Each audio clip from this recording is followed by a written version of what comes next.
개구리 떼의 울음을 듣고 군사를 보낸 여왕.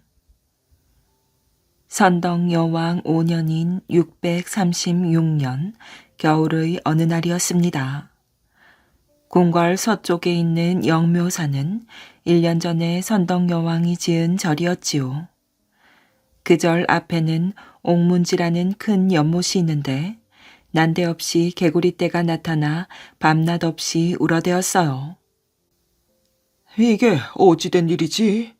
개구리들이 겨울잠을 자지 않고 사흘 밤낮을 계속 울어대다니.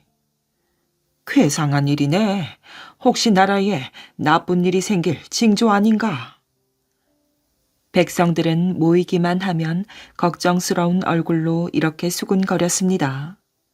선덕 여왕은 이 소문을 듣고 각간인 알천과 필탄을 불렀어요. 두 대감은 지금부터 내가 시키는 대로 하시오. 날쌔고 용감한 병사 2,000명을 거느리고 여기서 서쪽으로 50리 밖에 있는 여근곡이라는 골짜기로 가시오. 그러면 그 골짜기에 숨어있는 백제 군사들을 발견하게 될 것이오. 예? 그게 정말입니까? 당장 가서 백제군을 무찌르겠습니다. 알천과 필탄은 선덕 여왕의 명령대로 병사 2,000명을 거느리고 여근곡으로 달려갔습니다. 그랬더니 과연 그곳에 백제 군사들이 숨어 있었지요. 공격하라. 한 놈도 살려보내면 안 된다. 알천과 필탄은 신라 병사들에게 공격 명령을 내렸습니다. 그러자 신라 병사들은 백제 군사들을 단숨에 무찔렀지요. 만세! 우리가 이겼다! 신라 병사들은 함성을 질렀어요. 알천과 필탄은 궁궐로 돌아와 선덕 여왕에게 승전을 알렸지요. 그리고는 궁금했던 일을 물었습니다.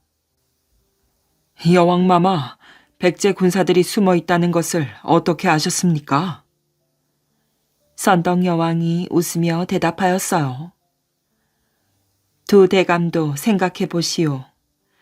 개구리는 성난 눈을 하고 있으니 이는 군사의 모습이 아니겠소. 그리고 여자를 뜻하는 옥문은 곧 여근곡을 가리키고 게다가 옥문지의 얼음은 흰색이고 흰색은 서쪽을 뜻하니 백제 군사들이 궁궐 서쪽에 있는 여근곡에 숨어 있음을 알았지요. 알천과 필탄은 선덕 여왕의 지혜에 감탄하였어요. 대단하십니다. 여왕마마의 지혜는 제갈공명보다 뛰어나십니다. 선덕 여왕은 이렇게 지혜롭고 현명하여 백성들로부터 존경과 사랑을 받았습니다. 선덕 여왕은 앞날을 내다보는 능력이 있었지요. 어느 날 선덕 여왕은 신하들이 모인 자리에서 말하였어요. 나는 임금의 자리에 앉은 지 16년이 되는 해 정월 초 여드렛 날에 죽을 것이오. 내가 죽으면 도리천에 묻어주시오. 신하들은 어리둥절해하며 서로 얼굴을 바라보았습니다. 선덕 여왕이 죽을 병에 걸린 것도 아니었기 때문이지요. 한 신하가 물었어요. 도리천이 어디 있습니까? 낭산 남쪽에 있소. 과연 선덕 여왕의 예언은 그대로 이루어졌습니다. 선덕 여왕은 갑자기 병에 걸려 선덕 여왕 16년인 647년 정월 8일에 세상을 떠난 것이지요. 신하들은 선덕 여왕의 유언대로 낭산 남쪽에 선덕 여왕을 묻었어요. 그 뒤 10여 년이 흐른 문무왕 때에 문무왕은 선덕 여왕의 무덤 아래쪽에 사천왕사라는 절을 세웠답니다. 불경에 사천왕사 위에 도리천이 있다라고 했으니 선덕 여왕은 이미 10여 년 전에 문무왕이 낭산 남쪽에 사천왕사를 세울 줄을 미리 알고 있었던 것이었지요. 게다가 자신이 죽는 날도 알아맞혔으니 사람들은 선덕 여왕의 지혜에 혀를 내둘렀답니다. 선덕 여왕은 16년 동안 나라를 잘 다스렸어요.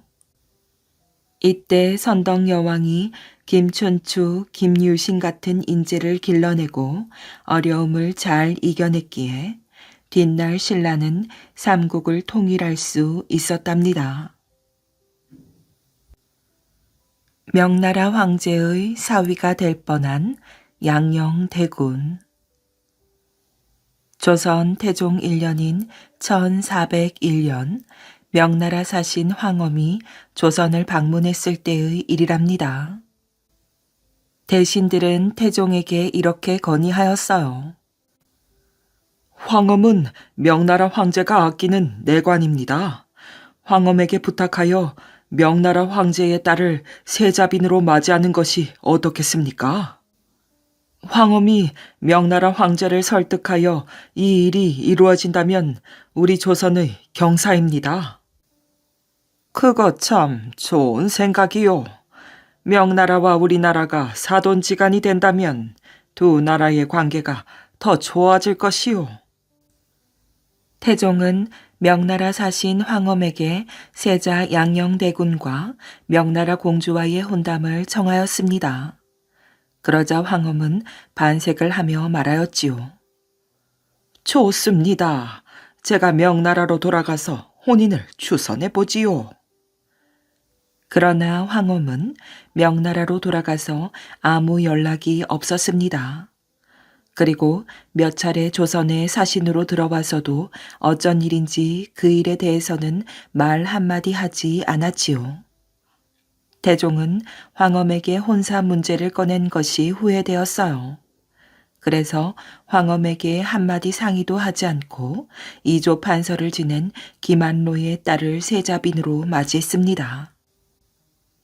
그 뒤 황엄이 다시 사신으로 조선을 방문하자 정이품 이현을 비롯한 조정 대신들이 세자와 명나라 공주와의 혼인을 추진하였지요. 세자가 혼인을 했는데도 황엄에게는 세자가 아직 혼인을 하지 않았다고 말해 명나라 공주와의 혼담을 청하기로 한 것이었습니다. 이 일은 양녕대군의 장인인 김한로에게 전해졌고 태종의 귀에까지 들어갔답니다. 태종은 크게 화를 내었어요. 혼인을 해도 말이 통하지 않을 텐데 부부가 서로 뜻이 맞겠느냐? 그리고 세자가 혼인했다는 것을 이번에 황엄에게 알렸다. 그런데 이를 번복하고 거짓말을 하란 말이냐? 태종은 명나라 공주와의 혼담을 추진한 대신들을 벌주려고 하였지요. 하지만 대신들이 나라를 위해서 그런 일을 추진했을 뿐 다른 뜻은 없었습니다라고 해명하였어요. 그래서 태종은 그 일을 더 이상 문제 삼지 않았답니다. 왕의 사위를 부르는 말. 왕의 사위를 부마도위라고 부르는데 이 칭호는 중국에서 처음 쓰기 시작하였어요. 그에 관해서는 다음과 같은 이야기가 전해 내려오고 있답니다. 옛날 중국의 농서에 신도탁이란 선비가 살았습니다. 그는 학문을 배우느라 날마다 책을 손에서 놓지 않았지요. 어느 날 신도탁은 옹주에 학문이 뛰어난 학자가 산다는 소문을 들었습니다. 그래서 그 학자에게 배우려고 옹주를 향해 길을 떠났지요. 신도탁은 벌판을 지나다가 저녁을 맞이하였어요. 주위를 둘러보니 큰 저택이 서 있어 그 집에서 하룻밤을 묵게 되었지요. 집주인은 젊은 여인이었습니다. 여인은 신도탁에게 저녁을 대접하고 이렇게 청하였어요. 저는 진나라 공주입니다. 민왕의 딸로 태어나 조나라로 시집 갔다가 남편을 일찍 여의었지요. 그 뒤 23년 동안 혼자 살고 있답니다. 선비님, 우리가 만난 것도 인연이니 저를 아내로 맞아주십시오. 신도탁은 처음에 사양했지만 나중엔 여인의 간청을 뿌리치지 못하였어요. 결국 부부의 인연을 맺고 말았지요. 사흘을 보낸 뒤 공주가 신도탁에게 말하였어요. 이제 그만 떠나시지요. 여기에 오래 계시면 화를 당하게 됩니다. 공주는 헤어지기 전에 사랑의 증표로 신도탁에게 금베개를 주었습니다. 그런데 신도탁이 그 집에서 나왔을 때 놀라운 일이 벌어졌어요. 뒤를 돌아보니 집이 감쪽같이 사라지고 허허 벌판에 무덤 하나만 있었지요. 내가 꿈을 꾸고 있었나? 어떻게 이런 일이... 옹주에 도착한 신도탁은 며칠을 헤매다가 시장에 들렀습니다. 배가 너무 고파 금베개를 팔아 음식을 사 먹으려고 하였지요. 그런데 왕비가 마침 시장에 왔다가 신도탁을 보았습니다. 아니, 저 금베개는... 여봐라, 저놈을 당장 잡아라. 왕비는 호위 무사에게 이렇게 명령하였고 신도탁은 왕비 앞으로 끌려왔습니다. 내 이놈, 바른 대로 말하렸다.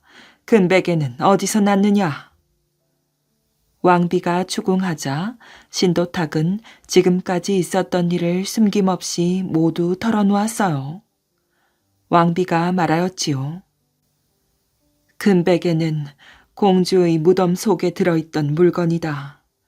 공주가 죽은 지 23년이 지났는데 산 사람인 그대와 부부의 인연을 맺다니.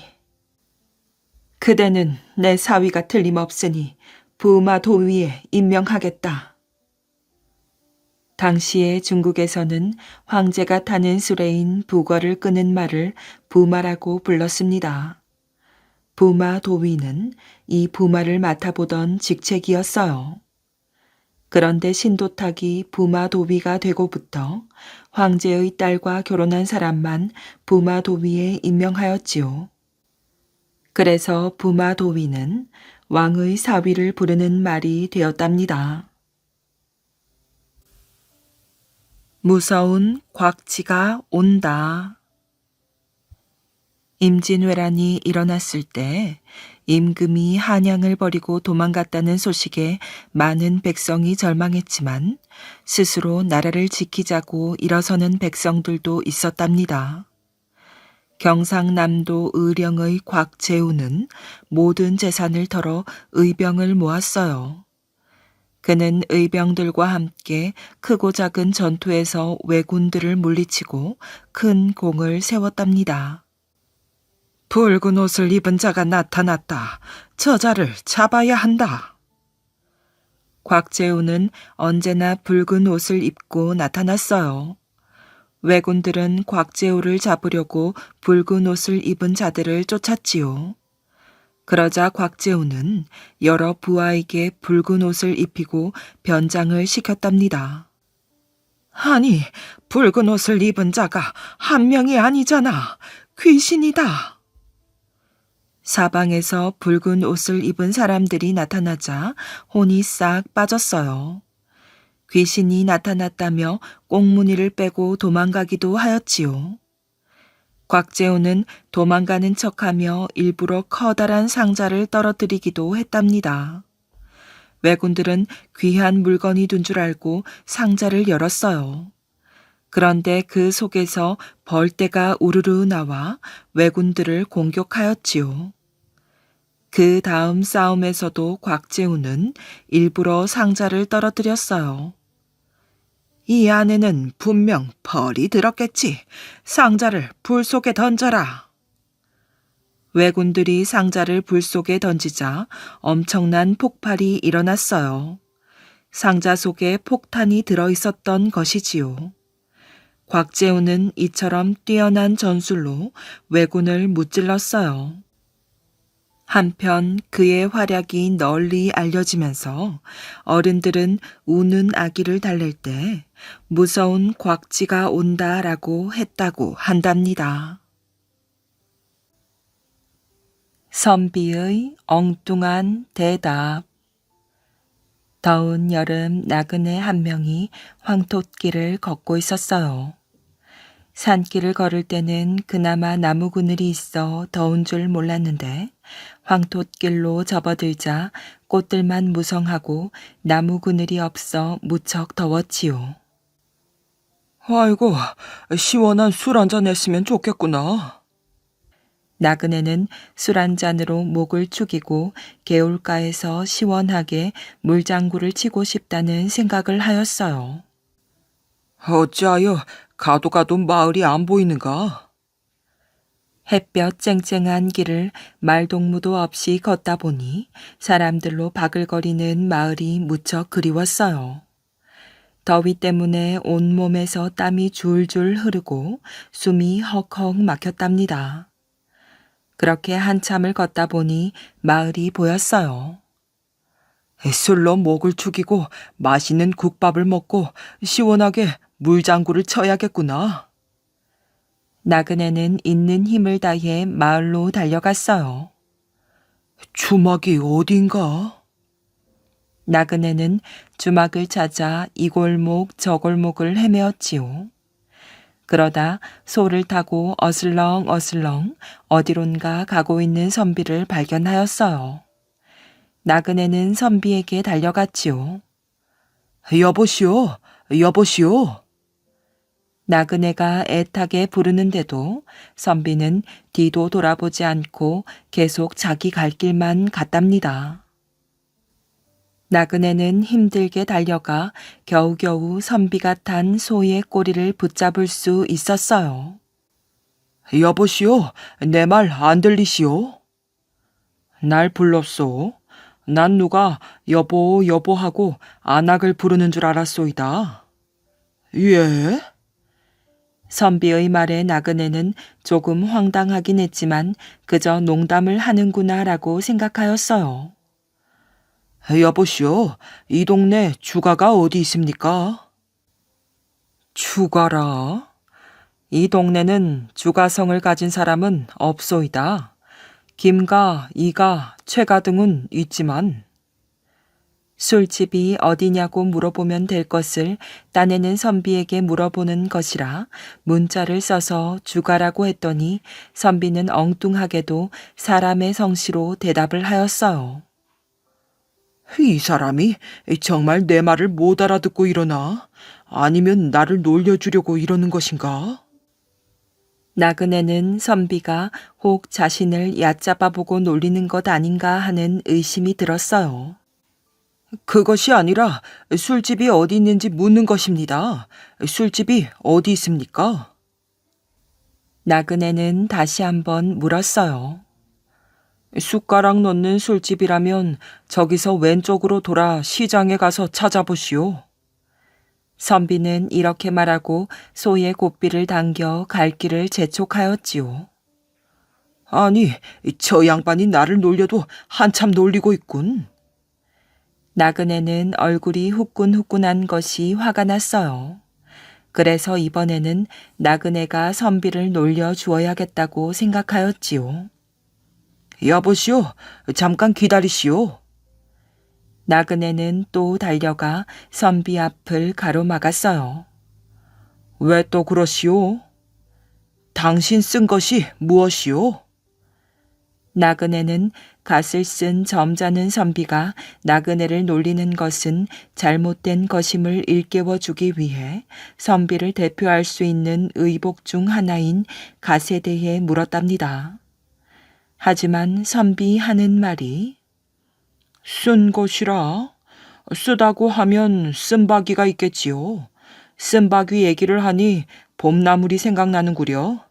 아, 쓴바귀 무침 먹고 싶구나. 이러는 것이었어요. 나그네는 정말 어이없고 기가 막혔지요. 이것 보시오. 그것이 아니라 당신 대가리에 쓴 것 말이오. 나그네는 끝까지 자신을 놀려먹는 선비에게는 예의를 갖출 필요가 없다고 생각되어 대가리라고 말하였어요. 대가리가 쓴 것이라? 대가리가 쓴 것은 오이 대가리가 쓰지요. 오이 몸통은 시원하고 맛있지만 대가리는 쓰고 맛이 없지요. 그러고 보니 이렇게 더운 날에는 오이 하나 베어 먹으면 그만인데. 아, 오이 생각나는구나. 나그네는 열을 받아 얼굴이 울긋불긋한데 선비는 여유만만하게 나그네의 말을 받아쳤어요. 참나. 나그네는 어이가 없어 무슨 말을 해야 할지 몰랐답니다. 참나? 참긴 뭘 참으시오. 궁금한 것이 있으면 뭐든지 물어보시오.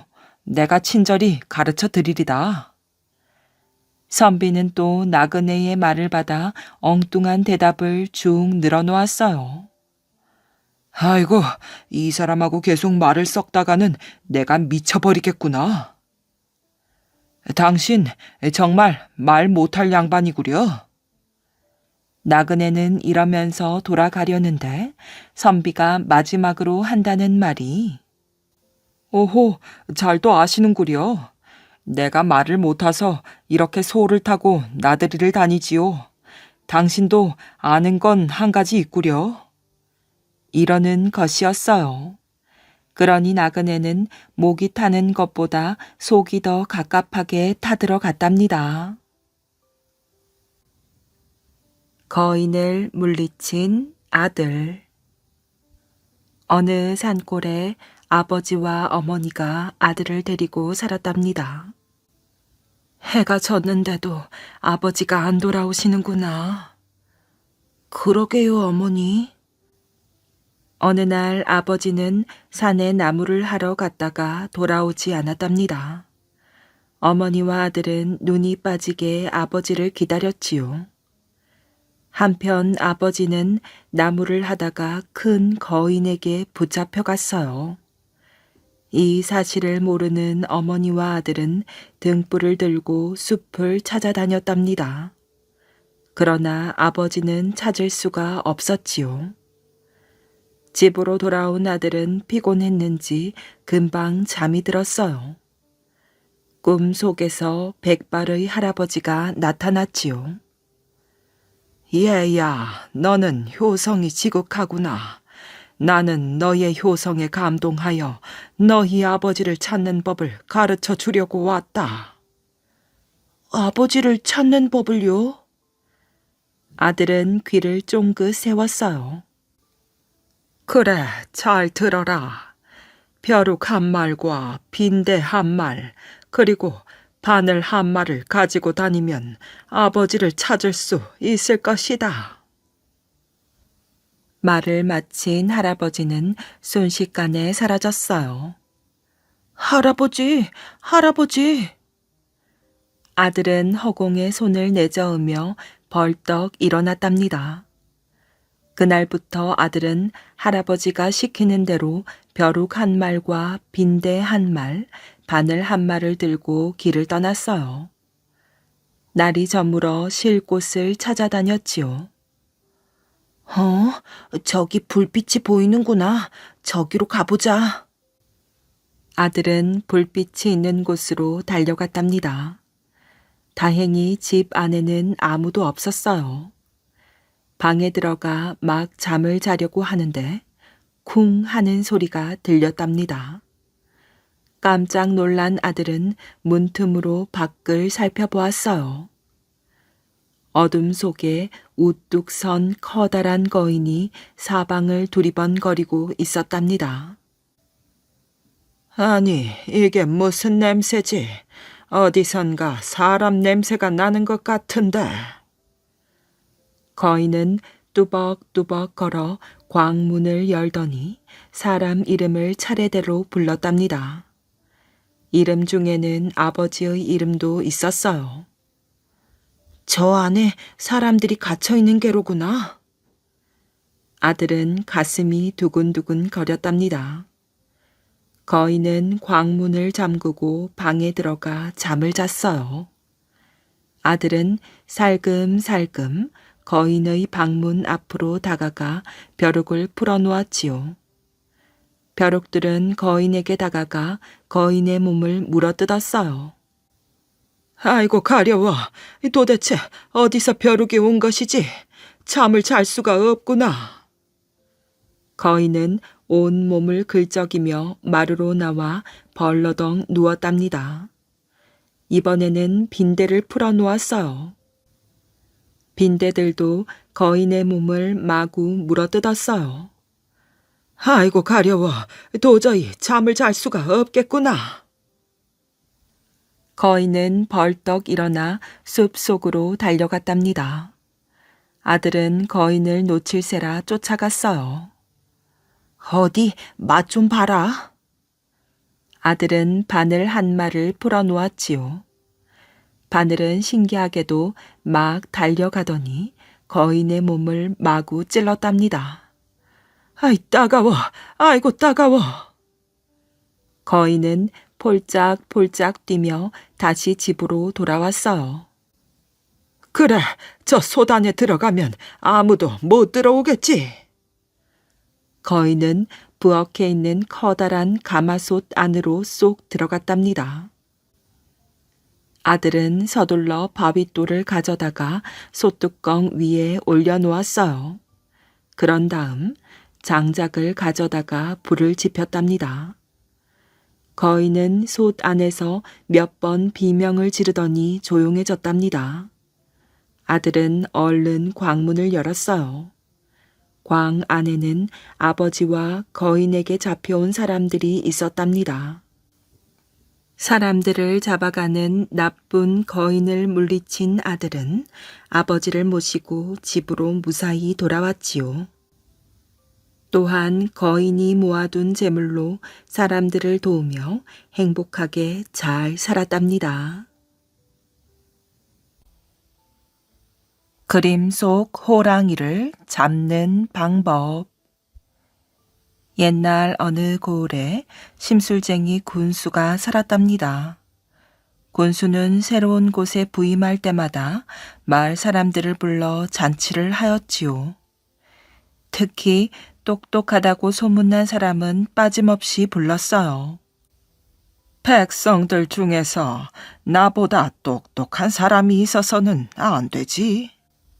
여보, 똑똑해봤자 당신보다 더 많이 배운 것도 아닌데 뭘 그러세요? 옆에 있던 군수의 부인은 이해할 수 없었답니다. 그런 말 마오. 내가 10년 넘게 군수 일을 하다 보니 깨달은 바가 있어서 그러오. 아니, 그게 무슨 말씀이세요? 군수의 부인이 의아해하며 군수를 바라보았어요. 백성들이 나보다 훌륭하면 고을을 다스리기가 어렵단 말이오. 처음부터 그놈들의 길을 죽여 놓아야 마을을 잘 다스릴 수 있는 게요. 부인은 그제야 고개를 끄덕였어요. 군수는 이번에도 마을 사람들을 모두 불렀답니다. 잔칫날 아침 관청 앞마당에 마을 사람들이 모두 모였답니다. 군수 어른, 이쪽에 있는 사람들이 이 마을에서 지혜롭고 똑똑하다고 소문난 사람들이옵니다. 군졸 하나가 무리를 지은 사람들을 가리켰어요. 군수는 백성들을 자세히 둘러보고 눈여겨 보았답니다. 순간 어린아이 하나가 눈에 들어왔지요. 애끼 이놈들, 저 고홀릭에는 왜 데리고 온 것이냐? 군수는 어이없다는 표정으로 호통을 쳤답니다. 그게 아니라... 군졸들은 머뭇거릴 뿐 아이를 끌어내지 않았어요. 뭣들 하느냐? 저 아이를 당장 끌어내지 못할까? 화가 난 군수의 얼굴이 붉어졌답니다. 잔치에 온 사람들은 웅성거리기 시작하였어요. 군수님, 이 소년이 비록 나이는 어리지만 그 지혜가 어른 못지않아. 군졸들 중 한 사람이 말끝을 흐렸답니다. 뭐라고? 군수는 얼굴을 찡그렸지요. 양반의 가문에 태어났다면 천하를 다스릴 수도 있는 소년인 줄 아옵니다. 지혜롭고 똑똑하다고 소문난 사람들 중에 한 사람이 나섰답니다. 뭐라? 천하를 다스려? 군수는 갑자기 너털 웃음을 웃으며 아이를 바라보았어요. 천하를 다스린다라. 그런 줄 아옵니다. 여기저기에서 같은 대답을 하였어요. 그러한 말들이 귀에 거슬렸던 군수는 버럭 소리를 질렀지요. 네 이놈들, 누구 앞이라고 감히 거짓말을 하느냐? 군졸들은 더 이상 아무 대답도 하지 못하고 서 있었어요. 신임 군수의 잔치에 구경 왔던 사람들도 숨을 죽이고 지켜보았지요. 너희들이 정녕 나를 속인 죄로 목이 베이고 싶은 모양이구나. 군졸들은 숨소리도 제대로 못 내고 벌벌 떨었답니다. 이때 어린아이가 앞으로 다가서며 군수의 얼굴을 빤히 쳐다보았어요. 그렇게 하십시오. 제 목도 베어드리겠습니다. 아이는 겁없이 군수에게 말대꾸를 하였어요. 군수는 약이 더 바싹 올랐답니다. 여봐라, 가서 호랑이가 그려진 병풍과 밧줄을 가져오도록 해라. 군졸들은 서둘러 병풍과 밧줄을 가져왔어요. 자, 이걸 가지고 저 병풍 속에 있는 호랑이를 잡아오도록 해라. 군수는 아이에게 밧줄을 던져 주었답니다. 네, 분부대로 하겠습니다. 아이는 밧줄을 가지고 대문 밖으로 뛰어나갔어요. 잠시 후 대문 앞에 떡하니 버티고 서서 군수를 바라보았지요. 군수님, 제가 이 대문 밖에서 지키고 있을 터이니 군수님이 몽둥이로 호랑이 엉덩이를 쳐서 대문 밖으로 몰아주십시오. 그러면 제가 이 밧줄로 목을 메어 끌고 가겠습니다. 아이는 밧줄을 돌리며 큰 소리로 말하였어요. 뭐라고? 이놈아, 몽둥이로 호랑이 엉덩이를 치라니 어찌 그림 속의 호랑이 엉덩이를 친단 말이더냐? 저 호랑이가 뛰어갈 수 있단 말이더냐? 군수는 어이가 없자 호통을 쳤어요. 소녀는 밧줄을 내려놓으며 깔깔대고 웃기 시작하였지요. 아니, 이놈이 정신이 나갔나? 왜 그렇게 웃는 것이야? 아무리 때려도 그림 속의 호랑이가 뛰어나올 수 없다면서 어찌 밧줄로 메어올 수 있겠습니까? 못할 것을 하라고 하시니 그 일을 시키는 사람이야말로 정신이 나간 게 아닙니까? 소년의 말을 듣고 있던 군졸들과 사람들은 군수의 눈빛을 피해 킥킥거리며 웃기 시작하였어요. 군수는 더 이상 아무 말도 하지 못하고 방으로 들어가 버렸답니다. 스승에게 속아 장석을 놓은 사람. 고구려의 국력이 나날이 강성해지고 국토가 넓어짐에 따라 나라에서는 천문지리에 밝은 사람이 필요하게 되었답니다. 그래서 허준이라는 사람을 당나라로 보내어 천문지리를 배워오게 하였지요.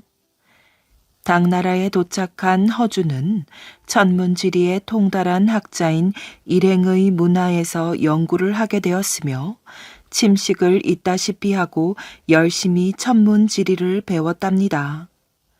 그 결과 10년이 지나자 천문지리에 대한 실력이 몰라보게 높아져 스승인 일행과 어깨를 겨룰 정도가 되었답니다. 어느 날 스승인 일행이 멀리 조선 땅을 바라보고서 천문지리를 살피더니 조선 땅의 산맥이 모두 활기에 차 있어 머지않아 위험한 인물이 나올 것임을 알게 되었답니다. 저 조선 땅을 관통하는 산맥의 길을 끊어야지 안 되겠구나. 그대로 두었다가는 고구려가 우리 당나라까지 정복하게 될 것이다.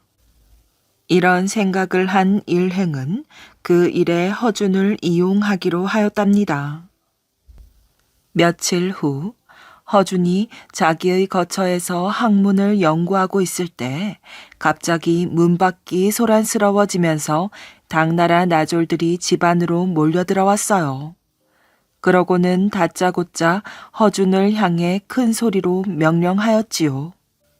이놈 허준아, 빨리 나와서 이 오랏줄을 받아라. 아닌 밤중에 홍두깨 격이었으니 허준은 그 영문을 알 수가 없었답니다. 아니, 무슨 일이오? 아무 잘못도 없는 사람을 무엇 때문에 잡아간단 말이오? 잔소리 말고 따라오너라. 일행 대감의 분부이시니 할 말이 있으면 그곳에 가서 말하거라. 무엇이라고요? 스승께서? 아무런 영문도 모른 채 허준은 나졸들에게 끌려가 스승 일행 앞에 꿇어앉게 되었답니다. 이 배은망덕한 놈아, 내가 일찍이 너를 사랑해서 내가 아는 학문을 모두 가르쳤거늘 너는 그래 밀정 노릇으로 그 은혜를 갚는단 말이냐? 일행의 호통이 떨어지자 허준은 기가 막혔답니다. 스승님, 소생이 어찌 은혜를 저버린다 하옵니까? 밀정 노릇이란 꿈에도 해본 일이 없습니다. 여러 가지 증거가 있는데도 거짓말을 할 셈이냐? 정말 억울한 일입니다. 증거가 있다면 말해 주십시오. 네 놈이 당나라의 군사력을 염탐한 다음 수시로 이를 네 나라 사람 편에 고구려에 알렸다는 사실이 명명백백하거늘. 얘들아, 저놈에게 큰 칼을 씌워 하옥시키거라. 소생은 그런 일을 한 적이 없습니다. 깊이 살피소서. 듣기 싫다. 저놈을 하옥시켰다가 내일 날이 밝거든 황제 폐하에게 주상하고 극형에 처하도록 하라. 말을 마친 일행은 집 안으로 사라지고 허준은 나졸들에게 끌려가서 감옥에 갇히게 되었으니 참으로 어이없는 노릇이었지요. 그토록 존경하고 따르던 스승에게서 억울한 누명을 쓰고 죽음을 당하다니 어찌해야 좋단 말인가요? 허준으로서는 이 모든 일이 일행 스승이 꾸민 일이라는 사실을 알 턱이 없었답니다. 이튿날이 되자 허준은 다시 일행 앞에 끌려 나오게 되었답니다. 너의 죄를 네가 알겠지? 스승님, 한 번만 살려주옵소서. 소생은 설사 죽는다고 하더라도 스승님을 배반하지 않겠사옵니다. 그게 정말인가? 하늘에 맹세할 수 있습니다. 그렇다면 특별히 생각하여 네가 속죄할 수 있는 기회를 줄 것인즉 내가 이르는 대로 할 것이냐? 무슨 분부든지 따르겠습니다. 만일에 내가 이르는 말을 착오 없이 완수한다면 황제 폐하께 주상하여 너를 이 나라의 대관으로 추천하겠다. 그러면서 일행은 허준에게 다음과 같은 일을 하라고 명령했으니 그것은 즉 지금 당장 고구려로 돌아가서 조선의 각 산맥에 장석을 놓으라는 것이었어요. 장석이라는 것이 산맥의 길을 쇠퇴시키는 돌이라는 것을 전혀 모르는 허준은 스승 일행의 명령대로 곧장 귀국하여 전국을 돌아다니며 장석을 놓았답니다. 그러자 장석을 놓은 지 얼마 지나지 않아 산맥의 기가 현저하게 쇠퇴하는 것을 알게 된 허준은 그때서야 비로소 당나라의 흉계를 깨닫게 되었지요. 허주는 고민하던 끝에 종적을 감추고 말았으니 자기 한 몸 잘 살고 부귀 영달하기 위해 나라에 불리한 일을 할 수는 없다고 생각한 것이었어요. 지금도 황해도 운율 땅에는 허준이 쓰던 장석이 많이 남아있다고 하며 그래서 그 마을 이름을 장석동이라고 부른다고 한답니다. 할아버지의 원한을 갚은 태자 담덕. 백성들은 듣거라. 담덕 왕자를 오늘부터 태자로 삼겠노라. 고국양왕 3년인 386년 고국양왕은 궁전 마당에 백성들을 모아놓고 이렇게 선포했답니다. 고국양왕 곁에는 담덕 왕자가 서 있었지요. 12살이라고 하기에는 믿어지지 않을 만큼 늠름한 모습이었어요. 고국양왕이 담덕 왕자의 손을 높이 쳐들자 백성들은 함성을 질렀답니다. 국왕폐하 만세! 담덕태자 만세! 백성들은 너나 없이 담덕 왕자의 태자 책봉을 진심으로 기뻐하였어요. 그들은 왕자가 어린 나이에 호랑이 사냥을 할 만큼 용감무쌍할 뿐 아니라 지혜롭고 총명하다는 것을 잘 알고 있었기 때문이지요. 이제 담덕태자께서 임금의 자리에 오르시는 날이면 우리 고구려는 부강한 나라가 될 거야. 그야 물론이지. 얼마나 영특하고 용맹스러운 분인데 우리는 담덕태자 덕분에 잘 살게 될 거야. 백성들의 마음은 한결같았답니다. 담덕태자가 장차 성군이 되어 온 백성이 떵떵거리고 살 그날이 몹시 기다려졌지요. 태자 책봉식이 끝나자 고국양왕은 담덕태자를 자신의 방으로 데리고 갔어요. 담덕태자는 왕 앞에 무릎을 꿇고 앉았답니다.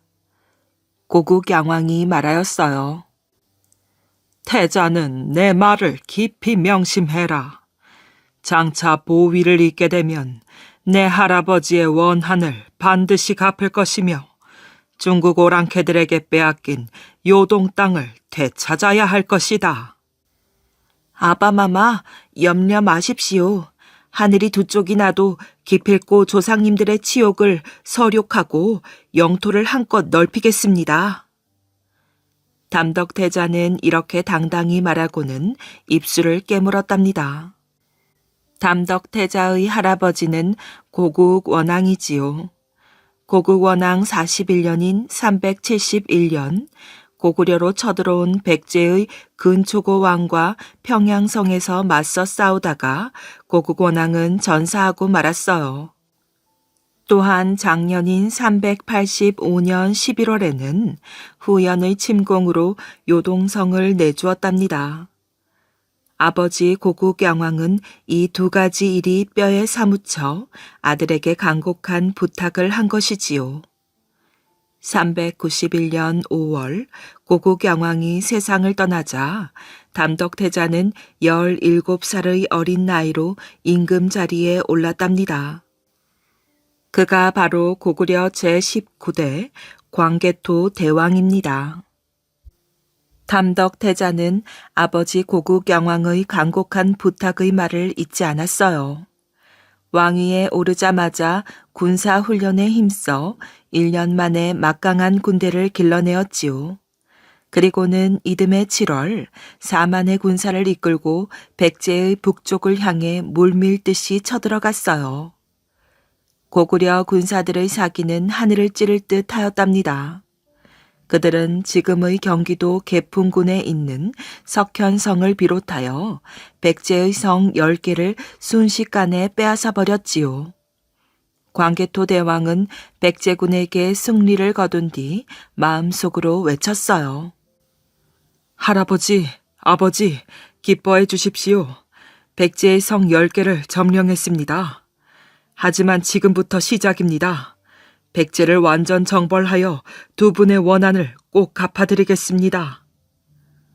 그로부터 4년 동안 광개토 대왕은 전쟁 준비를 하였어요.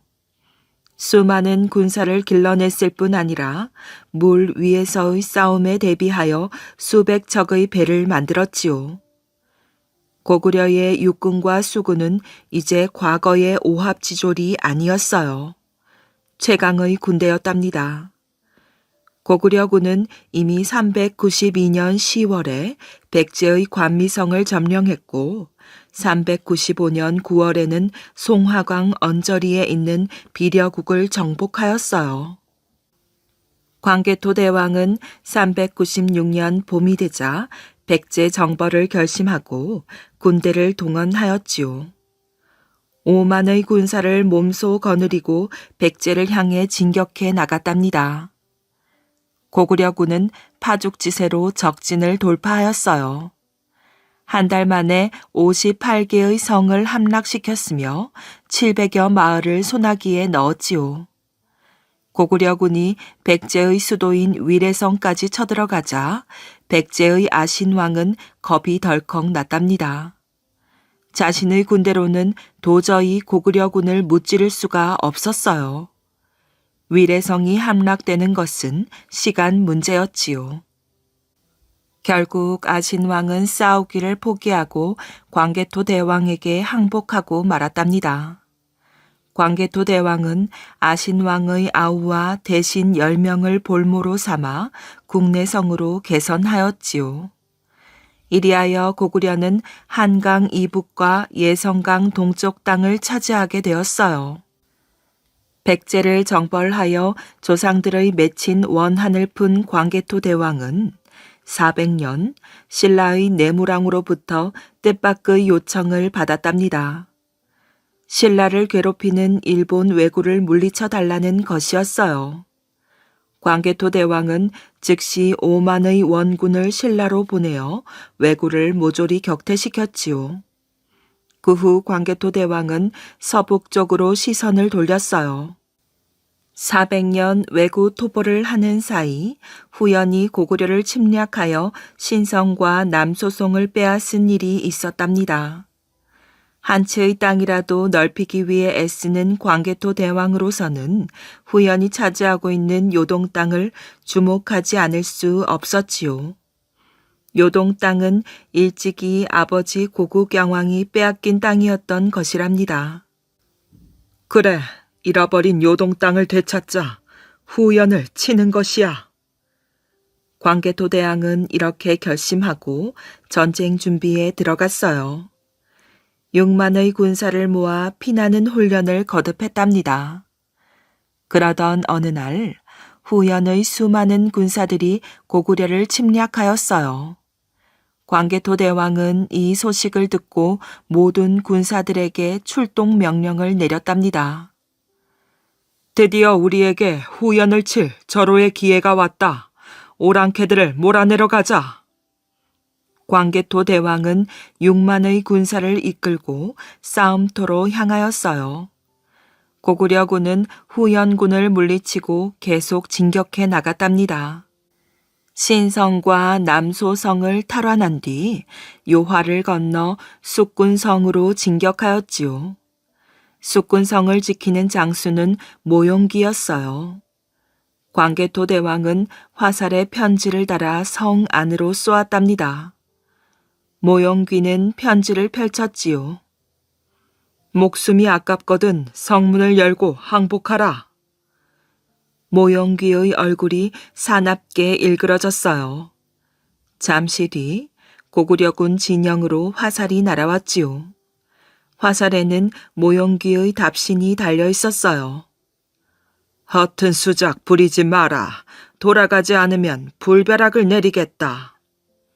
광개토 대왕은 답신을 보자마자 후퇴 명령을 내렸답니다. 아니나 다를까 갑자기 불화살이 들이닥쳤어요. 모용귀의 군사들이 쏜 것이었지요. 그러나 후퇴한 뒤라 고구려군은 무사할 수 있었답니다.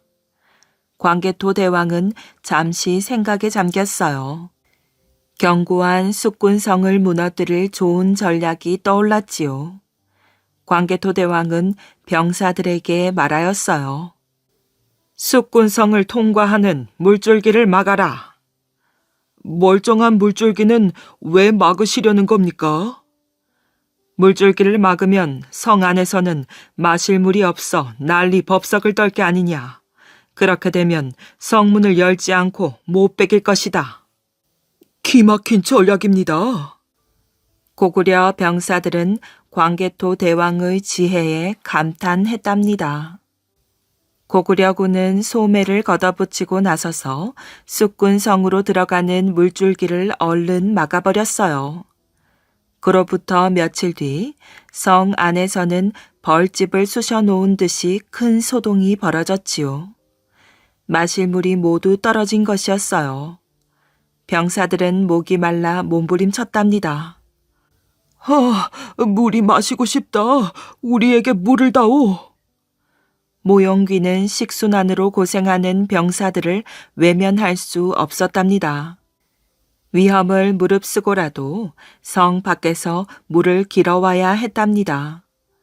모용귀는 날쌘 병사 몇 사람에게 물통을 나누어 주고 성문을 열게 하였어요. 그런데 성문이 열리는 순간 고구려 군사들이 질풍같이 성 안으로 뛰어 들어갔답니다.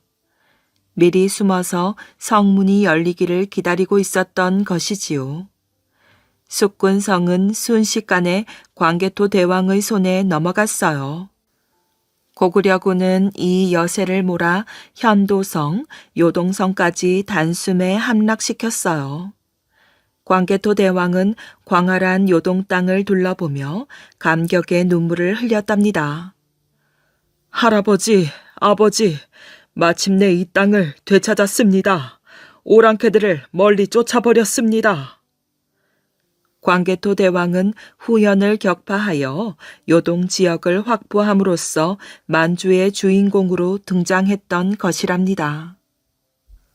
그 후 광개토 대왕은 동부여마저 정벌하여 고구려 땅으로 만들었고 쑥신, 미구류족을 잇따라 평정하였어요. 광개토 대왕은 413년 39세의 한창 나이에 세상을 떠났는데 413년 그의 아들 장수왕이 광개토 대왕의 업적을 기리는 큰 비석을 세웠답니다. 중국 지린성 지안현 퉁거우 지방에 있는 이 광개토 대왕릉비에는 다음과 같은 노래가 새겨져 있답니다.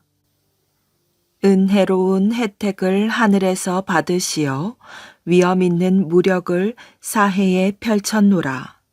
나쁜 무리들을 쓸어서 제거하시니 무사람이 편안히 생업에 종사하도다. 나라가 부유해지고 백성이 잘 살아 온갖 곡식이 풍성하게 익었도다. 가난한 선비와 벼이삭. 옛날 옛적 아주 가난한 선비가 살았답니다. 얼마나 가난했는고 하니 아궁이엔 풀이 나고 굴뚝엔 거미줄을 칠 지경이에요. 양식이 없으니 밥할 일이 없고 밥할 일이 없으니 아궁이에 불 뗄 일이 있어야지요. 불 뗄 일이 없으니 굴뚝엔 연기 날 일이 없었답니다. 식구들은 모두 쫄쫄 굶는 게 일이었어요. 늙으신 홀어머니도 굶고 아내도 굶고 아들도 굶고 딸도 굶었지요. 그렇게 굶다 못해 하루는 아내가 성화를 내었어요. 여보, 이러다 우리 식구 다 굶어 죽겠어요. 젊은 우리 내외 굶는 건 셋째치고 어린 아들 딸 굶는 건 둘째치고 늙으신 어머니 굶는 건 차마 못 보겠어요. 오늘 밤엔 들에 나가 남의 눈에 서 있는 벼 이삭이라도 두어 송이 잘 나오세요. 때마침 가을이라 들에는 벼가 서 있었거든요. 벼가 누렇게 익어 곧 거둘 때가 다 되었단 말이지요. 선비네는 가난해서 돈이고 바치고 있을 턱이 없으니 남의 논에 서 있는 벼 이삭이라도 좀 잘 나오라는 것이었어요. 그걸로 죽을 써서 허기라도 면해 보자고 말이지요. 나는 그렇게라도 해서 사람이 살아야지 별수가 있겠어요. 그래서 그날 밤에 선비가 낫을 한 자루 들고 들에 나갔답니다. 나가서 들판을 살펴보고는 벼가 아주 실하게 익어서 고개가 축 처진 데를 찾았어요. 그러고는 논 한가운데에 턱 들어갔지요. 낫으로 벼 이삭을 자르는가 했더니 느닷없이 하늘을 보고 하소연을 하였답니다. 하느님, 제 말 좀 들어보십시오. 우리 집에 5 식구가 사는데 며칠째 밥 한 술 못 먹고 온 식구가 쫄쫄 굶고 있습니다. 젊은 우리 내외 굶는 건 셋째 치고 어린 아들, 딸 굶는 건 둘째 치고 늙으신 어머니 굶는 것은 차마 볼 수가 없습니다. 그래서 남의 논에 익은 벼 이삭이나 두어 송이 잘라가려고 왔습니다. 이렇게 하소연을 하고 나서 이제는 낫으로 벼 이삭을 자르려나 했더니 또 하늘에다 대고 물어보는 거예요. 그러니 이 벼 이삭을 잘라 갈까요, 말까요? 그래 놓고 나서 저 혼자 한숨을 한번 쉬더니 목소리를 싹 바꾸어서는 크게 호령을 하는 거예요. 네 이놈, 안 되느니라. 남이 애써서 가꾼 곡식을 한송이들 축내어서 되겠느냐? 혼자서 묻고 대답하고 다 하는 거지요. 자기가 묻고 자기가 대답하고 그러고 나서는 도로 논에서 나와 빈손으로 털레털레 집에 돌아갔어요. 하도 답답하여 남의 논에 오긴 하였지만 차마 벼 이삭을 자르지는 못하고 그냥 돌아가는 거지요. 이튿날 밤에도 선비가 낫을 들고 들에 나왔어요. 식구들 굶는 걸 보다 못해 남의 논에 벼 이삭이라도 잘라갈까 하고 나왔지요. 그런데 또 덥석 자르지 못하고 혼자 소리만 하였답니다. 하느님, 오늘도 벼 이삭 자르러 나왔습니다. 잘라 갈까요, 말까요? 네 이놈, 안 되느니라. 한 번 안 된다고 했으면 그만둘 일이지 왜 또 나왔느냐? 이렇게 혼자 묻고 대답하고 그러고 나서 또 빈손으로 털레털레 집에 돌아갔어요.